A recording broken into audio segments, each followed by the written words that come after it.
When we took trips, I was the designated driver, and so Coach would always do a lot of great backseat driving from the backseat.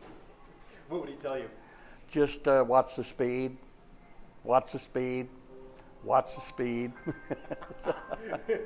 When he talked, you listened, and you'd be smart if you made notes of what he said. But Coach helped me develop as a player and I think as a person. You always knew that he could work on your game. So he taught me how to play and how to play well because he was such a good player himself. What did he mean to Oklahoma?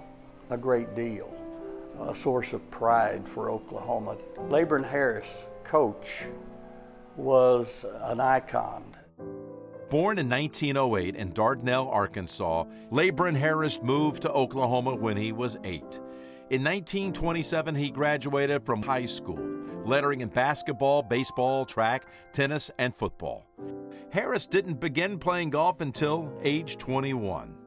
He attended Southwestern State College in Weatherford and started playing the sport that eventually made him a multiple Hall of Famer. As a golfer, Harris won the Oklahoma Collegiate Conference individual title. As a coach, he led the Southwestern golf teams to the 1933 and 1934 Collegiate Conference Championship. 1 year after graduating, Harris became the head pro at Guthrie Country Club in '36 and remained there until Mr. Iba hired him as golf coach a decade later. Harris showed he had the winning touch immediately as the school's first golf coach during the 1946-47 academic year. Harris led the Aggies to 9 Missouri Valley championships in their first 9 years. In 1957, when Oklahoma A&M became Oklahoma State University and transformed the Big 7 Conference into the Big 8, Harris retained that same prominence by winning 15 team titles in a 16-year span. In 27 seasons under Harris, the Cowboys won 24 conference titles. In the NCAA championships, his teams had 20 top 5s, 8 top 3s, 5 runner-up finishes, and claimed the national team title in 1963. He coached 2 NCAA medalists, Earl Moeller and Greer Jones, had 19 conference champions, 10 first-team All-Americas, 31 total All-Americas. More than 40 of Harris's players went on to professional careers, including tour winners Jim Ahern, Bob Dixon, Dave Eichelberger, Labron Harris Jr., Mark Hayes, Jim Jamison, Greer Jones, Doug Toole, and Bo Weiniger. The ideals of positive thinking and a winning attitude best described Harris as a person, player, and coach, along with enthusiasm, skill, extensive knowledge, and a relentless work ethic. Cursing was strictly prohibited by players, who constantly were reminded they represented the school as student athletes and the sport as a whole. This expected excellence also extended into the classroom. With Harris as coach, only 4 of his golfers failed to graduate. Harris was a longtime supporter of the PGA of America. He designed and built Lakeside Golf Course in Stillwater, which would become the school's home course for a half a century.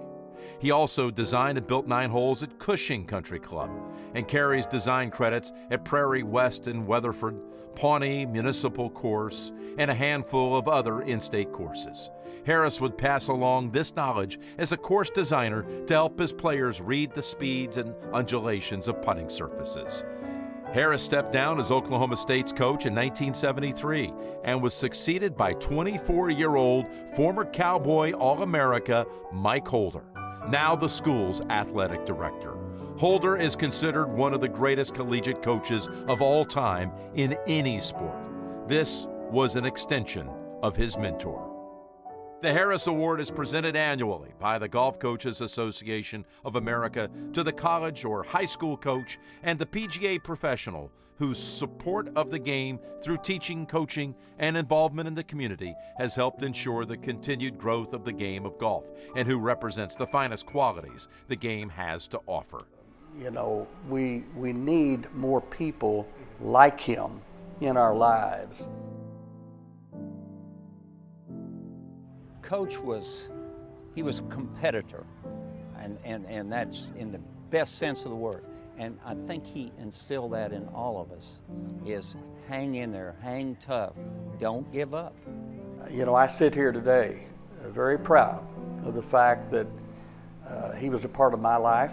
He'd say, son, off your ass and onto your feet, out of the shade and into the heat. I think it made me become a better player. He was a part of our lives. He made us better in every regard.